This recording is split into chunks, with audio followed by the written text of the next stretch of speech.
Hello everyone watching at home, this is Adelaide Eternal and we're bringing you our final round of our recent Legacy tournament. We run all three formats, Vintage, Highlander and Legacy, and you're here in the booth here with Sarven McLinton next to Beckett Wolfe. G'day guys! So we have on the left our Burn player, we have Jason Rankin, and on the right we have a familiar face, Rick Borgas, who's on the Reanimator list from before. So let's take a look at their decks. We've seen Rick's list, so if you want to check that out, feel free to check that out in our last video. But we'll go through Jason's list, and it's a pretty stock standard burn list. It's got the 4 Price, 4 Eidolon, 4 Rift Bolt, 3 Sulfuric Vortex, and 4 Fire Blast. The key part is where they get their recurring damage from. So in the case of this list, it's obviously the powerhouse that is Eidolon, the Great Rebel, and Sulfuric Vortex. So some lists are running, 3 Sulfuric Vortex, and that's what this one is like. But other decks are running, Flame Rift and other quite powerful burn spells that don't give you recurring damage. So in this case, it's actually quite robust. Yeah, and the recurring damage is really important. Because often decks will be able to stabilize against burn, and they'll even be able to stabilize against the Goblin Guides and such, but what they can't handle is something like Sulfuric Vortex that can't gain life. It's difficult to prevent the damage, and it just sticks around. So and Jason's thought to have 1 Grim Lavamancer main as well, which is pretty nice. So another recurring source of damage that also is really good against elves. In his sideboard, and possibly things that will be coming in this matchup a little bit later, but he's decided on the 4 Exquisite Firecraft sideboard tech. He obviously hates miracles, that's why he has 3 Sulfuric Vortex in the main and 4 Exquisite Firecraft in the sideboard, but basically those are cards that Miracles has nightmares about. Yeah, should we get to the game? Sounds good. Alright, so the players will have finished their mulligans and set themselves up, but we're going to take a look at the hands as well. So Rick has kept 7, I believe. Yeah, it looked alright. It had Lotus Petal Reanimator, I saw at least. So. Yeah, but Jason's on the play, and he's leading off with basically the best opener you can start with, which is Goblin Guide.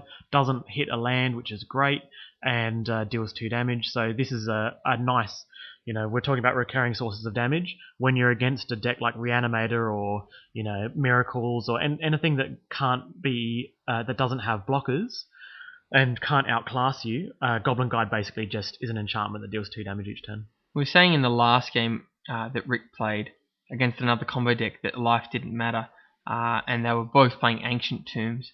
But wow, life really, really matters here. Yeah, and especially for Rick. Started off with Dark Ritual, so he's gone Verdant Catacombs fetching into Badlands, which obviously costs. Actually, he's got the Dark Ritual in hand. He's just left it revealed there. But the fetch land is making him lose a life, and as much as we basically treat life as a resource all the time, in this particular matchup, fetches do matter. And Rick's got to be careful of, as I said, he's got 3 Ancient Tomb, 4 Thoughtseize as well, which Thoughtseize against burn. Often it's worth doing because you need to get the Eidolon out. You do need to get the Eidolon out, and I think that's correct from Rick to do that. But gee, it doesn't feel good, does it? No, he's got an untapped Badlands, and he's got 2 black mana still floating off the Dark Ritual from before. Storm count is 3. So he's just reading Price of Progress there. So that's one of the promo arts from one of the EMA art, and deciding exactly which one to take. Sulfuric Vortex is the kind of thing that you take if it's going late game, and so by taking Sulfuric Vortex now, he's indicating that he doesn't have the ability to win on turn 1 like he's been able to do in the previous games. Yeah. Were you implying that maybe Rick could run a cheeky Tendrils of Agony there? So Yeah. I mean, why wouldn't you? I play a lot of Vintage, and I can't play a deck that doesn't have 1 Tendrils of Agony in it. It's just as soon as you see Dark Ritual and Lotus Petal, you think, this is some Tendrils. So this is why he didn't discard some of the other spells like Goblin Guide, because he had because he had Exhume, which actually reanimates a creature from every person's graveyard. But still, And also, I think the Vortex says players can't gain life, so the Grizzlebrand's lifelink would become irrelevant. I think that's okay. It's that's definitely a rationale for it. But all these things like Lava Spike and the like, his Jason Rankin's goal is really to just kill you ASAP. And casting a 3-mana enchantment on turn 3 won't necessarily do anything. And incidentally, he doesn't have a second land anyway. So that's just... wow, a very nice, quick game. And you know, it's going to be quick. They're both very proactive decks. They're both very fast decks in different ways. Let's check out the sideboards now. Yeah. So Rick, I think, more than anything, has cards that are relevant to take out. And we talked in the last video about how good Collective Brutality is. And I think that could go in for some of the Thought Seizers because the Drain is relevant, gaining 2 life.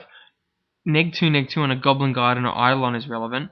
And being able to duress them in this case that doesn't cost you 2 life is obviously really relevant as well. So yeah, if you remember that deck tech that we did in Highlander, we talked to Cameron Bird about Collective Brutality, and he said the number of times that he managed to hit all 3 modes in Highlander was quite common when he's killing a Deathrite Shaman, also duressing some relevant spell out of the way, and then also just gaining 2 life and making them lose 2 life. And the perfect matchup that is designed for is Burn, because gaining 2 life is like making them discard a card because they lose a Lava Spike, so to speak. You also discard a Lava Spike or some other burn spell, and you kill their Goblin Guide. As far as Jason's concerned, he's got a Relic of Progenitors and a Graph Diggers, which obviously comes in, and he's also got 2 Ensnaring Bridge. Is that something he wants to bring in? I don't think he wants to bring it in, but he might have to bring it in the event that he thinks that he can get to turn 3 and play an Ensnaring Bridge and go, okay, maybe I can just burn you out from here. It's definitely the sort of sideboard card that you might feel obliged to bring in because you think, well, this guy's playing fatties. I've got Ensnaring Bridge in there specifically for fatties. If I don't bring it in now, when will I? But the truth is, Rook's so fast that, you know, he might not even be able to cast it because obviously Jason's used to being the fast deck and Rick's is streamlined, as we said. The other issue is a Grizzlebrand with lifelink still pretty good as a blocker? Well, this is what we were saying before. With Ensnaring Bridge, you think to yourself like we were before with, say, Storm or something else where someone will kill you on turn 1. When we say that Reanimator wins on turn 1, what it means is it establishes Grizzlebrand turn 1 and then attacks you 3 times. But if you actually take 2 Grizzlebrand hits and then cast Ensnaring Bridge, as long as you keep your hand at 6 or less, Grizzlebrand will never get to attack and just continue to burn their face and you can win. So Ensnaring Bridge will actually do work if you can get it down before your last points of life are taken. Well, that gives him 4 cards to bring in, but what does he take out as a burn player? Yep, so in this matchup, he probably takes out something like Grim Lavamancer, where they're really they're very slow. They're recurring sources of damage, but they're slow in that they cost you 1 red every time you activate. Good against elves, but here, having a Sulfuric Vortex to drain him 2 each turn, that costs him 2 cards in the graveyard and 1 mana, is 2 mana intensive. But on the other hand, so that's 1 slot there with the Grim Lavamancer. But on the other hand, if you need to find spaces, you can either take the slow stuff out, so things like Sulfuric Vortex that cost 3, and you don't think that you're just ever going to get there before Grizzlebrand attacks once and gains 7 life, and it already puts you out of reach. And B, taking out the worst burn spells. So the worst burn spells are basically like Lava Spike. Rift Bolt still targets creatures, but it's slow. So if you think that they're going to have creatures, then you keep in Rift Bolt, take out Lava Spike. If you think they're not going to have creatures, keep in Lava Spike, take out Rift Bolt. So it's a matter of shaving, and you end up shaving 2 off some of these 4-obs just to make some space. But in this matchup, I think replacing Sulfuric Vortex for Ensnaring Bridge is perfectly fine, because the Ensnaring Bridge does what the Sulfuric Vortex does with the don't gain life, because Grizzlebrand can't attack, but it also says that Grizzlebrand can't make you lose 7 life every turn. So it makes it better than Sulfuric Vortex in that respect. Yeah, well, looks like they're shuffling up, and drawing up, so we can go back to the game as well. One of the thing I noticed is the 4 price of progress, which really makes Legacy Burn viable. There's a deck like this with 4 Simian Spirit Guide, 3 Lotus Petal, so many Dark Rituals, and so fast.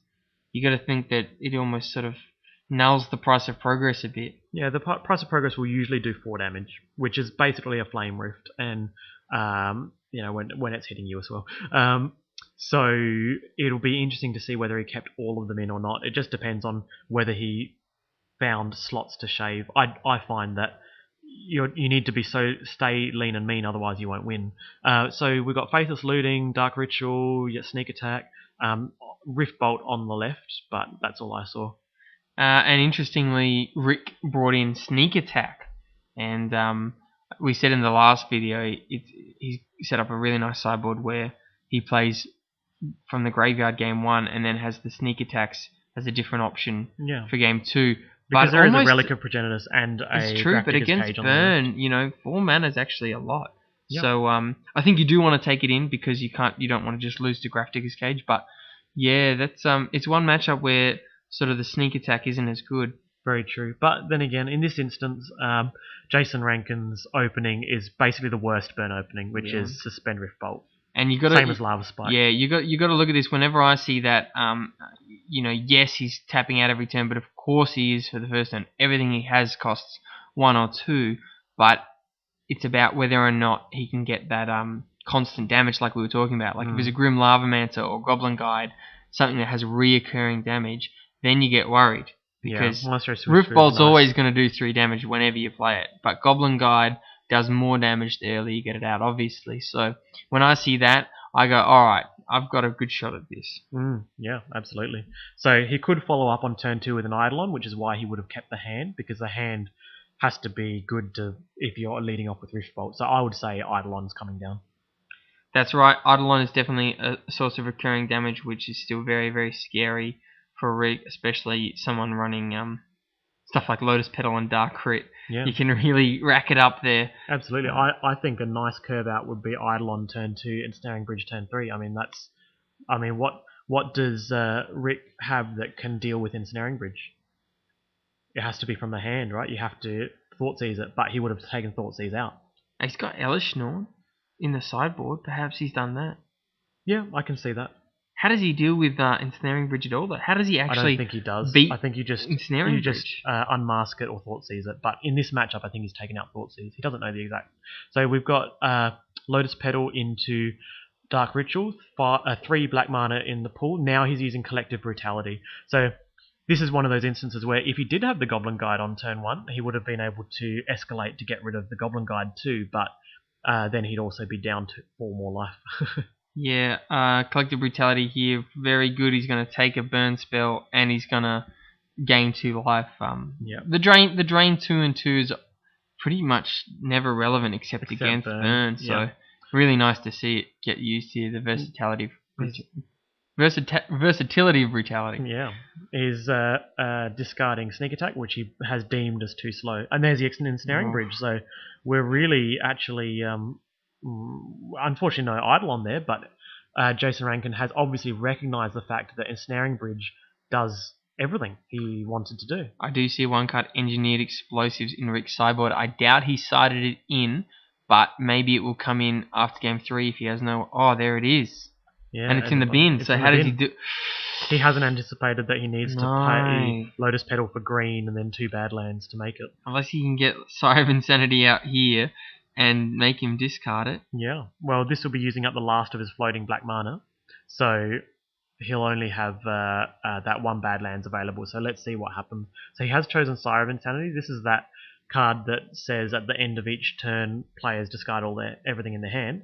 But he has Reanimate, so this is actually his answer to Ensnaring Bridge here. Wow.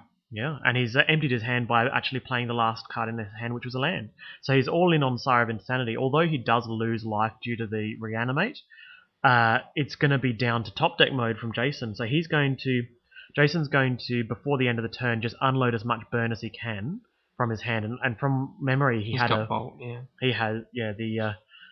the Fire Blast was discarded.